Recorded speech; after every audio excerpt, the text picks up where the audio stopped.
Hello student, welcome back to the KD classes. आज के इस वीडियो लेक्चर में हम पढ़ने वाले हैं capacitor.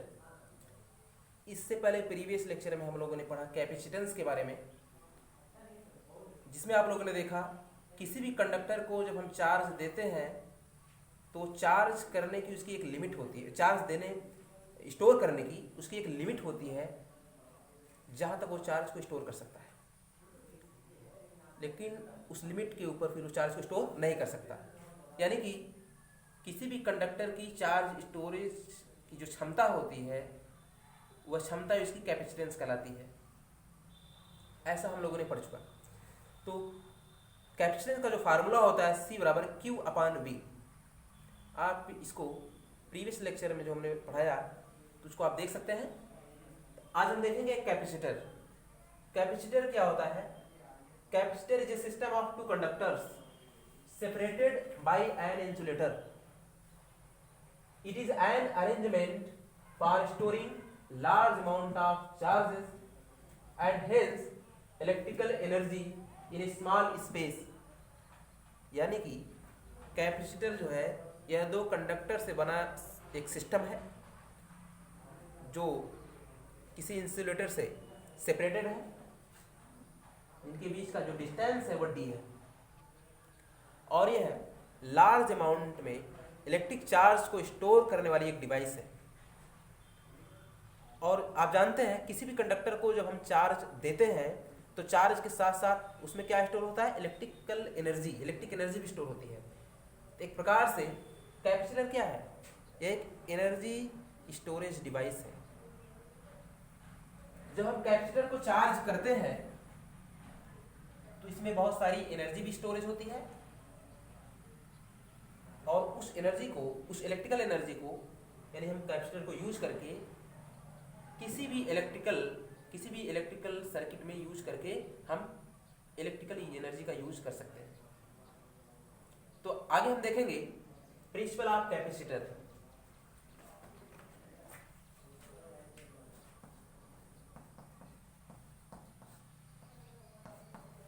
Principle of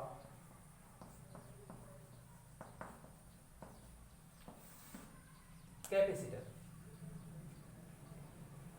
principle of capacitor को समझने के लिए आप ध्यान से देखेंगे, इसमें हम एक इंसुलेटेड मेटेलिक प्लेट लेते हैं। मान लीजिए कोई एक प्लेट है ए, इसको हम चार्ज करते हैं, तब तक करते हैं जब तक कि इसका पोटेंशियल मैक्सिमम हो जाए। यानी we give some charges till the potential become maximum. इसको हम उतना चार्ज देते हैं जब तक कि पोटेंशियल मैक्सिमम हो जाए। अब बात यह है क्या हम और चार्ज दे सकते हैं? तो आंसर है नहीं, क्योंकि इसकी एक लिमिट है जहां तक चार्ज को ये स्टोर कर सकता है। लेकिन हमें और अगर चार्ज को देना है उसके लिए क्या करना पड़ेगा? अगर हमें और चार्ज देना है इस पर तो उसके लिए हमें क्या करना पड़ेगा? तो उसके लिए यह है कि हमें इसके पोटेंशियल को कम करना पड़ेगा, और जब पोटेंशियल कम हो जाएगा तो हम इस पे चार्ज दे सकते हैं। क्योंकि आप एक चीज जानते होंगे, जब हम पढ़ा रहे थे C = Q/V, जो कैपेसिटेंस का फार्मूला होता है Q/V, जैसे जैसे यही फार्मूला है, इसमें देखेंगे तो अगर पोटेंशियल आपका बढ़ेगा तो कैपेसिटेंस घटेगा, और कैपेसिटेंस बढ़ेगा तो पोटेंशियल घटेगा। एक इनवर्सली रिलेशन है इसमें। तो जस्ट लाइक सेम, अगर हम चार्ज को बढ़ाएंगे इसका पोटेंशियल बढ़ेगा, तो पोटेंशियल मैक्सिमम हो चुका है, यानी चार्ज को हमने इसके जब तक कि पोटेंशियल मैक्सिमम हो जाए वहां तक चार्ज दिया। लेकिन अगर पोटेंशियल कम होगा तो कैपेसिटेंस बढ़ेगा। अब कैपेसिटेंस बढ़ेगा तो इसका मतलब ये हुआ कि चार्ज स्टोर करने की क्षमता उसकी बढ़ जाएगी, यानी उसकी कैपेसिटेंस बढ़ गई, मतलब चार्ज स्टोरेज, वो और भी चार्ज स्टोर कर सकता है। इसलिए जब इसका पोटेंशियल कम होगा तो हम इस पर और चार्ज दे सकते हैं। तो उसके लिए हम क्या करते हैं? कोई एक और अनचार्ज मेटेलिक प्लेट हम लेते हैं, इसके नियर, इसके नजदीक लेके आते हैं, तो ये मान लीजिए बी है। तो आप देखेंगे क्योंकि एक मेटेलिक कंडक्टर है तो इसमें बहुत सारे फ्री इलेक्ट्रॉन होंगे, और बहुत सारे फ्री इलेक्ट्रॉन होंगे तो इस पॉजिटिव चार्ज की वजह से अट्रैक्ट होंगे, तो इसके नियर सरफेस यानी लेफ्ट सरफेस में माइनस चार्ज क्या होते हैं, गैदर हो जाते हैं, इकट्ठा हो जाते हैं। लेकिन इससे दूर वाले सरफेस पे, इसके दूर वाले सरफेस पर पॉजिटिव चार्ज रिपल्सन की वजह से इसके दूर वाले सरफेस पर इकट्ठा हो जाते हैं। तो अभी भी आप देख पा रहे हैं एक तरफ माइनस एक तरफ प्लस, तो ये अभी भी अनचार्ज है। तो उसके लिए हमें क्या करना है, अभी भी चूंकि पोटेंशियल में कम करना है, उसके लिए हमें क्या करना पड़ता है कि इसको हम अगर अर्थ से कनेक्ट कर दें, इसको अगर हम अर्थ से कनेक्ट कर दें, ये अरेंजमेंट ए है,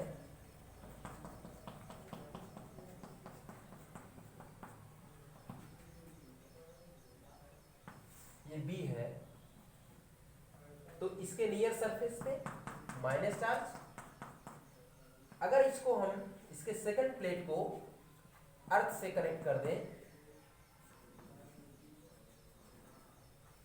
तो जो इसके प्लस चार्ज है उस सब किधर चले जाएंगे, अर्थ में चले जाएंगे। इस प्रकार से क्या होगा कि इनके बीच, क्योंकि प्लस और माइनस के बीच एक इलेक्ट्रिक फील्ड प्रोड्यूस हो जाएगा, इलेक्ट्रिक फील्ड। इनके बीच का जो डिस्टेंस है वो डी है, इलेक्ट्रिक फील्ड।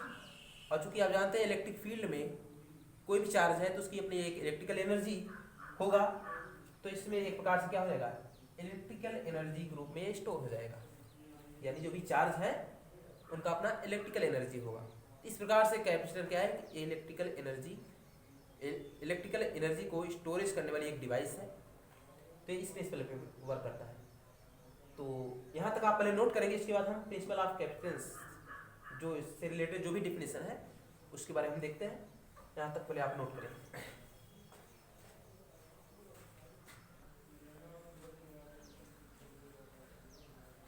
तो आप देखेंगे पूरा इसका conclusion,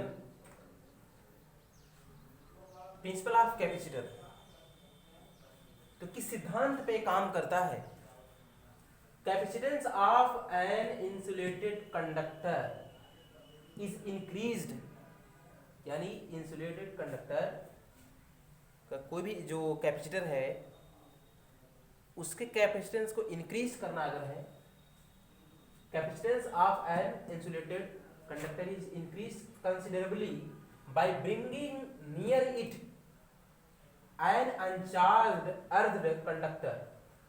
This is the principle of capacitor.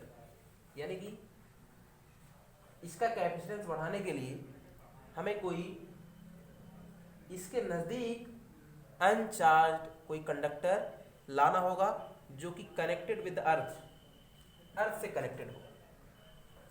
तो उसके लिए क्या होगा, तो इसके प्लस चार्ज को क्या करेगा, इस रिपल्सन की वजह से प्लस चार्ज क्या करेगा, इस प्लस को रिपेल करेगा और ये प्लस किधर चला जाएगा, अर्थ में चला जाएगा।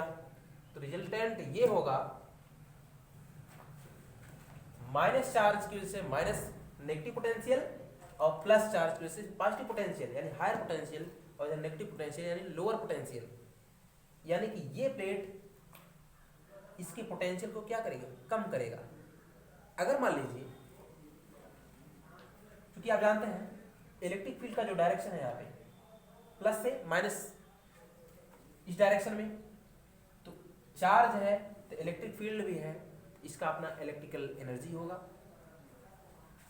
आप देखेंगे अगर मान लीजिए इसका पोटेंशियल, हमने अभी भी बताया, इसका पोटेंशियल अगर 10 वोल्टेज है और इसका पोटेंशियल 5 वोल्टेज है, क्योंकि नेगेटिव है तो नेगेटिव हो जाएगा, नेगेटिव चार्ज की वजह से नेगेटिव पोटेंशियल।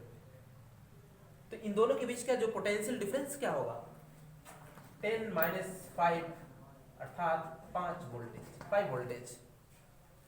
तो आप देख पा रहे हैं, तो इस प्रकार से कितने पोटेंशियल कमी हुई, 5 वोल्टेज की। तो कैपेसिटेंस कहीं कहीं बढ़ गया, पोटेंशियल अगर घट गया तो कैपेसिटेंस बढ़ गया, यानी और भी चार्ज को ये स्टोर कर सकता है।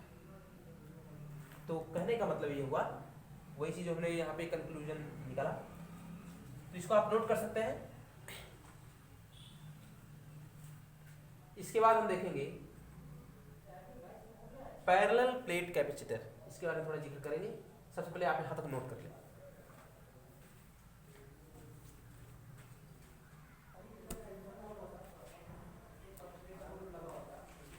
यहां हम देखेंगे पैरेलल प्लेट कैपेसिटर, यानी कि चूंकि कैपेसिटर जो फैन वगैरह में हम यूज करते हैं, जिसको हम कंडेंसर के भी नाम से जानते हैं कैपेसिटर, तो इसका एक अपना अलग अलग साइज होता है। कोई स्फेरिकल कैपेसिटर होता है, कोई सिलेंड्रिकल कैपेसिटर होता है। तो अलग अलग सर्किट में यूज करने वाले अलग अलग ढंग से वो आपके टाइप्स होते हैं कैपेसिटर के, जिसमें हम पढ़ रहे हैं पैरेलल प्लेट कैपेसिटर। तो वर्ड नहीं है पैरेलल प्लेट, यानी ऐसा कैपेसिटर जिसमें 2 प्लेटें हों और एक दूसरे के पैरेलल हो। आप देखेंगे a parallel plate capacitor consist of 2 thin conducting plates 1 and 2, यानी कि पैरेलल प्लेट कैपेसिटर जिसमें 2 थिन कंडक्टिंग प्लेट होती है जो एक दूसरे के पैरेलल होती हैं। ईच ऑफ एरिया ए, प्रत्येक का area A, which is parallel to each other, जो एक दूसरे के पैरेलल है, and separated with the distance D, जिनके बीच जो डिस्टेंस है वह डी है। अब मान लीजिए इसको हम चार्ज अगर कर रहे हैं, इसको अगर हम प्लस चार्ज दे रहे हैं, उतने ही अमाउंट में इस पर नेगेटिव चार्ज इंड्यूस्ड हो जाते हैं। सेकेंड प्लेट पे उतने ही अमाउंट पे चार्ज, नेगेटिव चार्ज जो है इंड्यूस्ड हो जाते हैं। इंड्यूस्ड का हिंदी में प्रेरित होना। तो आप देखेंगे तो चूंकि प्लस है तो इस पे पॉजिटिव चार्ज डेंसिटी, इधर नेगेटिव चार्ज डेंसिटी, लेकिन इनका जो मैग्नीट्यूड होगा वो भी सेम होगा। और क्या होगा, सेम होगा, बट नेगेटिव की वजह से नेगेटिव चार्ज डेंसिटी और पॉजिटिव की वजह से पॉजिटिव चार्ज डेंसिटी। तो इसका हम कैपेसिटेंस देखेंगे, यानी capacitance of parallel plate capacitor. तो आप देखेंगे इन दोनों के बीच में जो इलेक्ट्रिक फील्ड यहाँ से अरेंजमेंट होगा प्लस से माइनस की डायरेक्शन में, इलेक्ट्रिक फील्ड।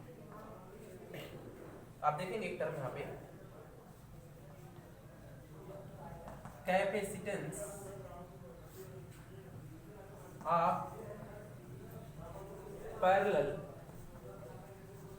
Plate capacitor. तो आप देखेंगे इन दोनों प्लेट के बीच इलेक्ट्रिक फील्ड, यानी electric field between these thin plates हो जाएगा E sigma upon epsilon naught. Electric field between the plates क्या हो जाएगा, E equal to sigma upon epsilon naught. तो आप देखेंगे सिग्मा का वैल्यू सेम है, यहाँ पे पॉजिटिव यहाँ पे नेगेटिव, बट वैल्यू मैग्नीट्यूड क्या है, सेम होगा। तो क्या होगा Q upon A. Surface charge density, number of charge per unit area is called charge density, surface charge density. तो इस वैल्यू को हम पुट करेंगे यहाँ पे, हो जाएगा E Q upon epsilon not a. ये तो इलेक्ट्रिक फील्ड हुआ। तो आप एक चीज और ध्यान दें, अगर यहाँ पे इन दोनों के बीच में इलेक्ट्रिक फील्ड सेटअप हो गया, क्या लगता है, पोटेंशियल भी होगा, इन दोनों के बीच में पोटेंशियल डिफरेंस होगा, तो मान लीजिए V है। तो पोटेंशियल डिफरेंस देखेंगे, potential difference between these plates V equal to E into D, E into D. एक फार्मूला आप पढ़े होंगे,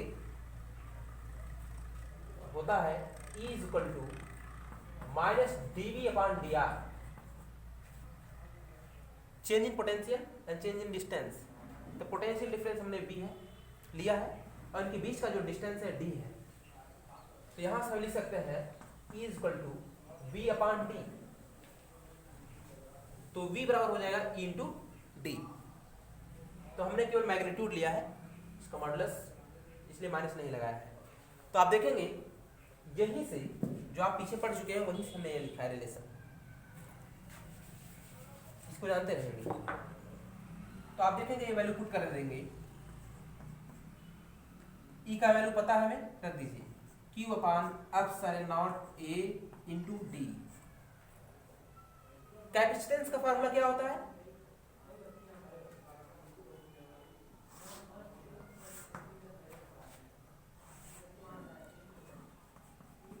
capacitance of parallel plate capacitor, capacitance C is equal to Q upon V। तो V का value पता है तो कर दीजिए, तो C हो जाएगा Q अपान V का हमें पता है Q upon epsilon naught A into D. तो Q से कैंसिल, नीचे वाला पोर्शन चला जाएगा ऊपर, हो जाएगा epsilon naught A upon D. तो C इक्वल टू हो जाएगा, यहां से हम लिख सकते हैं C is equal to epsilon naught A upon D. तो इन दोनों के बीच में मीडियम एयर भी हो सकता है, कोई भी इंसुलेटिंग मटेरियल हो सकता है, आपका ग्लास भी हो सकता है। तो मान लीजिए यहाँ हमने एप्सिलॉन नॉट अर्थात यहाँ मीडियम हमने कंसीडर किया एयर। अगर कोई अदर मीडियम होता तो यहीं पे टर्म यूज होता epsilon not K into A upon D. चूंकि एयर के लिए K का वैल्यू 1 होता है, इसलिए यहाँ पे ऑलरेडी K बराबर 1 है। तो अलग अलग कंडीशन है, अलग अलग मटेरियल के लिए अलग अलग K का वैल्यू होता है। तो फिलहाल इस समय जो capacitance of parallel plate capacitor हमने जो निकाला है, तो ये फार्मूला है C is equal to epsilon naught A upon D. तो बस आज के लिए बस इतना ही, बाकी मिलेंगे अगले लेक्चर में। तब तक के लिए धन्यवाद, थैंक यू।